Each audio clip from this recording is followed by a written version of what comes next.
Hello दोस्तों, कैसे हैं आप। जय श्री राम, जय महाकाल की दोस्तों।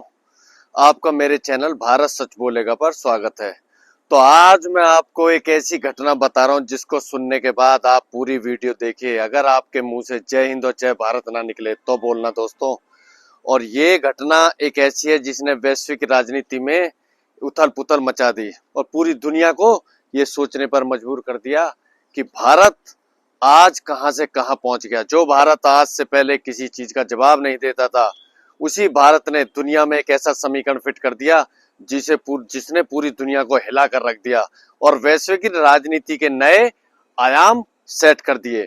आज मैं आपको भूमध्य सागर की पूरी घटना बताता हूं, तो इसलिए दोस्तों वीडियो पर बने रहें। और हाँ, मेरी आप सभी से एक रिक्वेस्ट है कि अगर आपको ये चैनल पसंद आता है और ये वीडियो अच्छी लगती हैं, तो आप अगर सच्चे सनातनी हैं और जो लोग अपने हिंदुस्तान से प्यार करते हैं, चाहे वो किसी भी धर्म के हों, जिनके अंदर देशभक्ति का जज्बा है, तो वो वीडियो को देखने के बाद जय हिंद जरूर लिखें और हाँ, अपने शहर का नाम जरूर लिखें। तो दोस्तों, ये घटना होती है ग्रीस और भारत की एक एक्सरसाइज से, जहां पर आईएनएस त्रिखंड भूमध्य सागर में पहुंचा। तुर्की काफी समय से वहां पर कुछ ऐसी गतिविधियां कर रहा है जिसको कि जो सैटेलाइट इमेज में भारत को पता लगी, और ऑपरेशन सिंदूर में तुर्की ने बढ़ चढ़कर पाकिस्तान का साथ दिया। तो भारत के निशाने पर तुर्की था, क्योंकि हमारी ये आदत है कि हम अपने दुश्मन को पहले उसके साथ खेलते हैं। जैसे बाज होता है ना दोस्तों, बाज बाज जैसे चिड़िया को पकड़ता है, उसी तरीके से तुर्की हमारी निगाहों में था। और हमने अपना आईएनएस त्रिखंड एक्सरसाइज के लिए ग्रीस में भेजा। वहां पर तुर्की की सेना ने इसका विरोध किया, तुर्की की नेवी ने। और तुर्की को लगा कि भारत भूमध्य सागर में क्या ही कर लेगा, वो इतनी दूर है, वो हमारा क्या बिगाड़ लेगा। तो यहाँ पर तुर्की ने आक्रामकता का परिचय दिया और उसके जहाजों ने भारत को सिग्नल भेजा। ये एक अंतरराष्ट्रीय नियम है, जब दो देश एक्सरसाइज करते हैं तो तीसरा देश अगर बीच में आता है उसको युद्ध माना जाता है और उसकी ठुकाई अनिवार्य है। तो भारत ने आईएनएस त्रिखंड आगे बढ़ रहा था और तुर्की उसको रोकने के लिए, तुर्की ने 20 घंटे का अल्टीमेटम दिया। नई दिल्ली से पूरी जानकारी प्रधानमंत्री आवास को दी और यहाँ से तैयारियां शुरू की। और उन जिहादी तुर्की को ये नहीं पता था कि भारत उसका बाप है। उसने आईएनएस विक्रमादित्य को और अपनी एक आईएनएस पनडुब्बी है हमारी, आईएनएस अरिहंत, जो परमाणु क्लास की पनडुब्बी है, इसके अलावा आईएनएस कोच्चि, आईएनएस कोलकाता को हमने भूमध्य सागर में भेज दिया। लेकिन ये बात तुर्की को नहीं मालूम थी और जब तक उसको पता लगती तब तक बहुत देर हो चुकी थी। तो आईएनएस त्रिखंड को घेरने के लिए तुर्की ने अपने जहाज भेजे, और वो भी एक नहीं, दो नहीं, पूरे 3। उसको लगा कि आईएनएस त्रिखंड अकेला है। लेकिन यहाँ पर आईएनएस त्रिखंड ने जब ये मैसेज दिया आईएनएस विक्रांत को, जो हमारा समुद्र में चलता हुआ नौसेना का बेड़ा है, जो किसी भी देश को पल भर में निस्तनाबूद कर सकता है, तो आईएनएस विक्रमादित्य, जी हाँ, आईएनएस विक्रमादित्य जब समुद्र में अपनी उपस्थिति दिखाई, आईएनएस त्रिखंड को आदेश दिया कि अगर ये आपके ऊपर आक्रामकता दिखाता हो, सीधा ब्रह्मोस। और उसी समय नई दिल्ली से आदेश गया भारतीय नेवी के लिए कि आपको हमला नहीं करना है, लेकिन अगर दुश्मन पहल करता है तो सीधा उड़ा दो। और यहाँ पर जब तुर्की के जहाज आईएनएस त्रिखंड के रेंज में रडार पर दिखने लगे, उसी समय ब्रह्मोस फायर हुई और जो भूमध्य सागर की शांत लहरों को चीरते हुए रात के अंधेरे में एक बिजली सी कौंधी और जाकर तुर्की के जहाज को, जी हाँ, उसके जहाज को उड़ा दिया। ये एक ऐसी घटना थी जिसने तुर्की को हिला कर रख दिया। तुर्की को ये उम्मीद नहीं थी कि भारत हम पर अटैक करेगा, और भारत ने उसके जहाज को निस्तनाबूद कर दिया। उसके बाद तुर्की के जहाज पीछे हटने लगे और तुर्की ने ये चीज यूएन में जाकर बोलना शुरू किया कि भारत ने हमारे ऊपर अटैक किया, और पूरा नाटो सक्रिय हो गया। जी हाँ, नाटो की आपातकालीन बैठक बुलाई गई, कहाँ? ब्रुसेल्स में। वहां पर पूरा नाटो था और अमेरिका भी स्थिति पर निगाह बनाए हुए था। लेकिन वहां पर तुर्की ने बोला कि हमें भारत पर अटैक करना चाहिए, क्योंकि भारत ने नाटो के एक देश पर अटैक किया है, क्योंकि नाटो का नियम है कोई भी देश अगर अटैक करता है तो सारे देशों को साथ रहना पड़ता है। लेकिन यहाँ पर भारत भी सक्रिय था। भारत ने उसी समय उसी मीटिंग में, ग्रीस भी नाटो का मेंबर है, ग्रीस ने बोला कि तुर्की ने आक्रामक कार्रवाई की और हमारी जो नेवी की एक्सरसाइज चल रही थी उसमें बाधा डाली। फ्रांस ने यहाँ पर भारत का साथ दिया और नाटो के आधे कंट्री भारत के साथ थे और कुछ तुर्की के साथ, और कुछ ने तटस्थ रहना ही उचित समझा। अमेरिका ने स्थिति को, और हद तो तब हो गई कि तुर्की को जब अमेरिका ने बयान दिया कि यहाँ पर तुर्की ने आक्रामकता की कार्रवाई की और भारत को अपनी सेल्फ डिफेंस का अधिकार है, तुर्की का अधिकारी टेबल से उठकर चला गया। ये एक ऐसी घटना हुई जिसने पूरी दुनिया को हिलाकर रख दिया। तुर्की ने सोचा था कि नाटो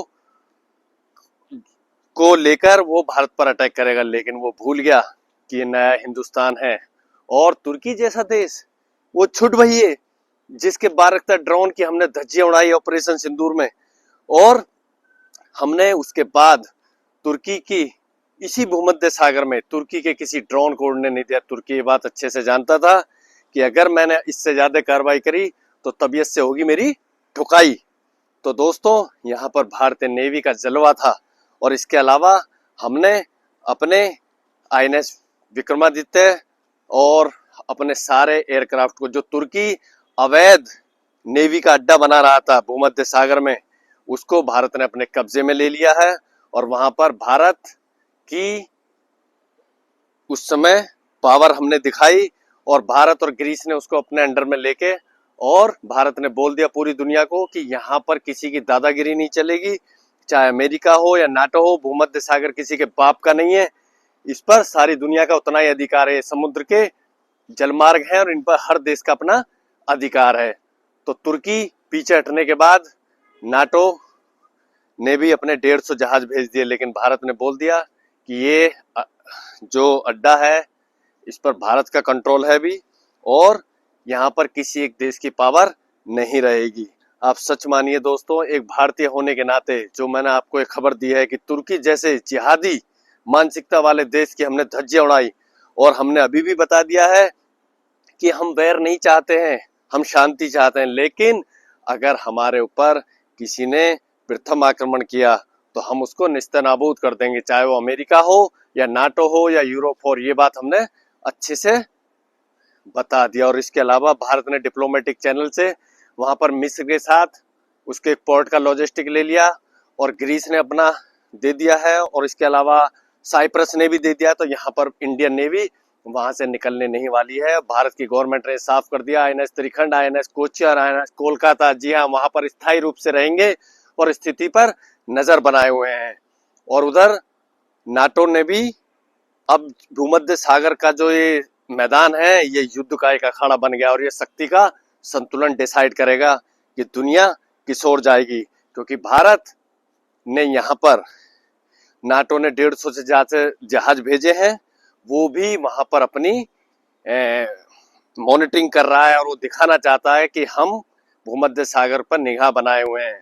भारत ने अपने इसरो DRDO की मदद से सैटेलाइट का रुख वहां कर दिया और एक एक गतिविधि पर नजर बनाए। और इसके अलावा रूस, जी हाँ, रूस ने सबसे चौंकाने वाला बयान दिया है। रूस ने भारत को एक्सेस दे दिया टार्टस का, और वहां से अपने 2 एयरक्राफ्ट और एक परमाणु पनडुब्बी निकाल दिया भारत के लिए, और बोल दिया है कि नाटो ने अगर भूमध्य सागर में भारत पर आक्रमण करने की कोशिश की तो ये आक्रमण माना जाएगा रशिया पर, और रशिया और इंडिया मिलकर उसके बाद नाटो का क्या भूत बनाएंगे ये सारी दुनिया जानती है। इसके अलावा इजराइल, जी हाँ, इजराइल ने ब्लैक सागर में अपने 3 शिप्स भेजकर तुर्की की घेराबंदी कर दी और उसको बता दिया कि भारत को अकेला ना समझें, यहाँ पर इजराइल की टेक्नोलॉजी और रशिया का साथ और भारत के पावर दुनिया ने देखी। यहाँ तीनों देशों ने संयुक्त रूप से गश्त कर रहे हैं और नाटो भी परेशान है, और रशिया और भारत की और इजराइल, इन तीनों की तिगड़ी ने नाटो का काम बिगाड़ दिया। और यहाँ पर अमेरिका किसी एक इस वार को झेलने के मूड में नहीं है, क्योंकि उसको पता है जहां पर रशिया के हथियार भारत की ताकत और इजराइल की टेक्नोलॉजी मिल जाएगी तो दुनिया को हिला कर रख देंगे। अगर ये तीनों देश एक साथ अटैक करेंगे तो पूरी दुनिया एक तरफ होगी तो उसको भी ये झुकाने पर मजबूर कर देंगे। तो दोस्तों, ये वीडियो मैंने आप लोगों के लिए बनाई और यहाँ पर तुर्की माफी मांगने के लिए तैयार है। जी हाँ, उसने जब देखा कि नाटो उसकी हेल्प नहीं कर रहा, अमेरिका असहाय है और भूमध्य सागर में उसकी दादागिरी को इंडिया ने खत्म कर दिया, तो इन जिहादियों की आदत होती है, थूक के चाट लेते हैं। जी हाँ, तुर्की का जो एर्दोगन है वो अपने आप को पूरे मुस्लिम राष्ट्र का खलीफा मानता था। यहाँ पर सऊदी अरब यूएई ने सदा हुआ बयान दिया। उन्होंने बोला कि भारत अगर चाहता है तो हम तुर्की और भारत के बीच मध्यस्थता करेंगे। भारत ने बोल दिया हमको किसी अरे गेरे की जरूरत नहीं है, मध्यस्थता की हमको जरूरत ही नहीं है। वो ज्यादा बोलेगा फिर ठोकेंगे उसको। तो यहाँ पर भारत ने साफ कर दिया कि हमको मध्यस्थता की जरूरत नहीं है, हमने जो करना था कर दिया, अब गेंद तुर्की के पाले में है, उसको कुछ करना है तो कर दे, उसके बाद हम अंकारा को नक्शे से मिटा देंगे। जी हाँ, ये भारत ने सख्त आदेश दिया है और अपनी नेवी को बोल दिया है कि अगर तुम्हारे ऊपर कोई आक्रामकता होती है तो उसका जवाब दिया जाए, चाहे वो नाटो हो अमेरिका हो। तो इस घटना ने पूरी दुनिया में भारत की छवि को एक नेक्स्ट लेवल पर ले जाकर गई। इस खबर को बताते हुए और इस वीडियो को बनाते हुए मेरा सीना गर्व से चौड़ा हो रहा है, मेरे मुंह से निकल रहा है जय हिंद दोस्तों। तो इसीलिए कहते हैं जली को आग कहते हैं और बुझी को राख कहते हैं, और दुश्मनों के दिल में बारूद भर दे उसे हिंदुस्तान कहते हैं। तो अगर ये वीडियो आपको अच्छी लगती है दोस्तों, इस वीडियो को ज्यादा से ज्यादा लाइक्स और चैनल को सब्सक्राइब किया कि ये आपके लिए 1 मिनट का काम है, लेकिन हम इससे मोटिवेट होते हैं दोस्तों। तो आप कम से कम ये तो दिखाएं कि हाँ, अगर भारत से नफरत करने वाले इतने हैं तो भारत से प्यार करने वाले भी कितने हैं। तो जय हिंद और जय महाकाल लिखें दोस्तों।